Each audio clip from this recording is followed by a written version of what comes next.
Marburg virus एक ऐसा virus जो अभी हाल में बहुत सारे कंट्री में तेजी से फैलने का इसका न्यूज़ मिला है और यह एक खतरनाक वायरस है जिसे ब्लीडिंग आई वायरस भी कहते हैं। क्या है ये वायरस, कैसे ये फैलता है, कितना खतरनाक है, किन किन देशों में है, इसकी जानकारी आज इस अंक में हम देने जा रहे हैं। वीडियो को लास्ट तक देखिएगा। यह वीडियो बड़ा ही इंफॉर्मेटिव और नॉलेजेबल होने वाला है, इंटरेस्टिंग भी होगा और आप सभी को एक अच्छी जानकारी जरूर देगा। नमस्कार, इस अंक में आप सभी का बहुत बहुत स्वागत है। कैसे हैं आप लोग?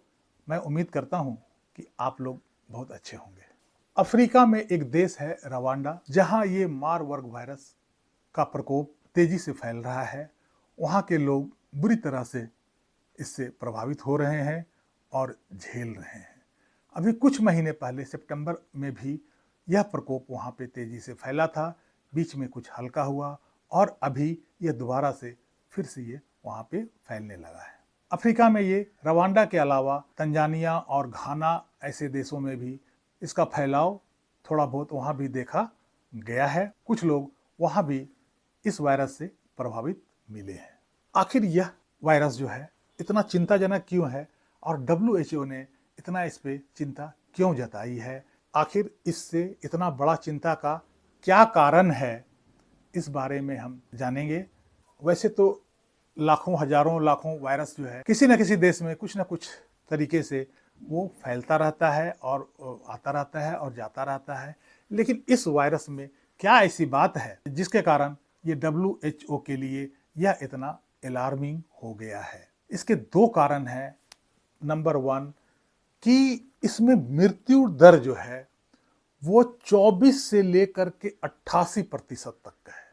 यह एक बहुत बड़ा चिंता का विषय हो सकता है। दूसरा कि इसका प्रसार रेट जो है वो बहुत तेजी से फैलता है। यदि इसको रोका नहीं गया तो ये अभी हम लोग कुछ दिन पहले कोरोना झेले हैं और यदि इसको रोका नहीं गया तो ये भी कोरोना जैसे ही वैश्विक महामारी में तब्दील होने का क्षमता रखता है। इसीलिए WHO ने बड़ी गहरी चिंता जताई है और इसे रोकने का हरदम प्रयास वो कर रही है कि ये इसे उसी जगह रोक दिया जाए। अदरवाइज पूरे विश्व में यदि फैला तो यह कोविड-19 के जैसा यह महामारी ला सकती है। तो आखिर क्या है, कौन सा वायरस है ये, कहाँ से आया है? तो यह फिलो वायरस परिवार से आता है और उसका ये तीसरा पीढ़ी है। इसका पहला पीढ़ी जो था वो क्यू वायरस था, दूसरा इबोला वायरस और तीसरा ये मारबर्ग वायरस आया है। यह जोनोटिक RNA वायरस है, मतलब जंतु से मनुष्य में फैलने वाला वायरस है और इसका जेनेटिक मटेरियल RNA होता है। इबोला के तरह ही यह खतरनाक और घातक है और यह दुर्लभ रोगों को पैदा करने वाला है, लेकिन इसमें मृत्यु दर जो है वो इबोला से भी ज्यादा है। यह वायरस 1967 में 1967 में सबसे पहले जर्मनी के मारबर्ग शहर में पाया गया था। यह इतना खतरनाक है कि यदि इसे शुरुआती दौर में इस पे कंट्रोल नहीं किया गया तो ये वैश्विक महामारी जैसे कोविड-19 हुआ था उस ढंग से फैलने की ये क्षमता रखता है। इसमें पूरा पोटेंशियल है कि पूरे विश्व को चंद दिनों के अंदर, चंद महीनों के अंदर चपेट में ले सकता है। रोसेटल प्रजाति के जो चमगादड़ हैं उसके द्वारा इसका प्रसार होता है। और सबसे बड़ी बात इसमें क्या है कि यदि इसमें कोई मनुष्य संक्रमित हो गया है तो दूसरे मनुष्य को प्रत्यक्ष और अप्रत्यक्ष दोनों रूप से संक्रमित कर सकता है। जैसे कोई भी संक्रमित मनुष्य है तो उसके लार, उसके मलमूत्र, उसके पसीने, इन सब चीजों के द्वारा ये इसका प्रसार होता है, इसका फैलाव होता है। इसके अलावा इसका फैलाव जो है अप्रत्यक्ष तरीके से, जैसे आपने बिस्तर में सोया है, उस बिस्तर पे यदि दूसरा कोई सोया वहां से भी फैलाव हो सकता है। आप मोबाइल यूज किए, दूसरा कोई यूज किया, टच किया, उसके द्वारा भी होता है। आप जिन वस्तुओं का कपड़ा पहने हैं इसके द्वारा भी, आप जिन वस्तुओं का प्रयोग कर रहे हैं उसके द्वारा भी यदि इसका प्रसार जो है, इसका फैलाव जो है यह संक्रमित कर सकता है दूसरे लोगों को।